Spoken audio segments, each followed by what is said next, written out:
we have our druid here, our thick boy, whatever you want to call it. We've spent a lot of time in it. People probably called druid the worst class of the beta, and that partially is true. Druid definitely has one of the worst base leveling experiences. Wow. It has an extreme dependency on legendary items and legendary synergy, but the good news is, once you get those legendaries and you get the synergy, there is a bunch of viable builds. Another thing to notate is druids do not have access to their endgame mastery system, which is called spirit boons.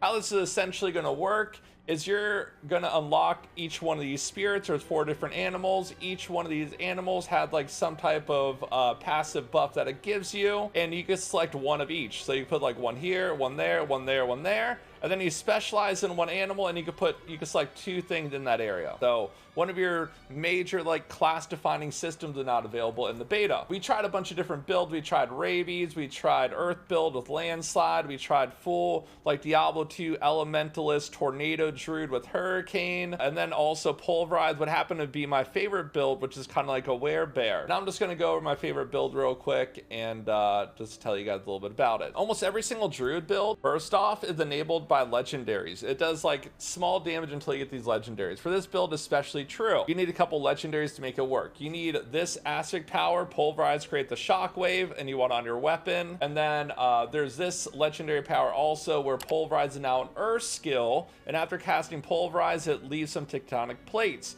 The reason why you want to change your pulverizes to an earth skill is because you have this legendary power that synergizes with it. Whenever you have fortify, which is one of your main defensive abilities, that's almost like endurance from last epoch, but it basically just gives you increased survivability that you generate through your shouts, and also you can generate from your wolves, also from earth attacks on the skill tree. A bunch of different sources you generate it. If you have fortify, you gain +2 rings to your earth skills, so that's the +2 multiplier to pulverize.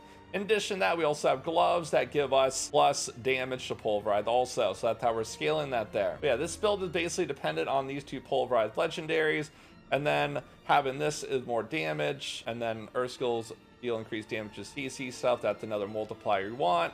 A little damage reduction here for more survivability. Also for bracers, I swapped this out if I just want like auto attack on a guardian. Basic attacks deal more damage, more attack speed. They have a barrier for elites, increase healing. 4 skills deal more damage when you're fortified, which you're always going to have it active. And then earth skills get 45% crit damage multiplier while using a storm skill. So that's just the tagging system. That's for your generator, right? Your generator is a storm skill. Your main spender is an earth skill, so you're always triggering that 45% multi. You just auto attack every once every 4 seconds to keep up your damage reduction.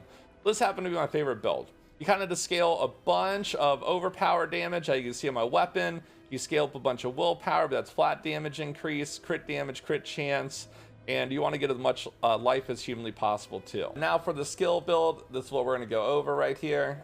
Your main generator, storm strike, damage reduction, CC, 50% chance application of vulnerability, which is a 20% damage boost. Second node, heart of the wild, increase your spirit, more damage done. And I put like 1 point into more spirit. You're going to be maxing out your pulverize. And then this is really, really important.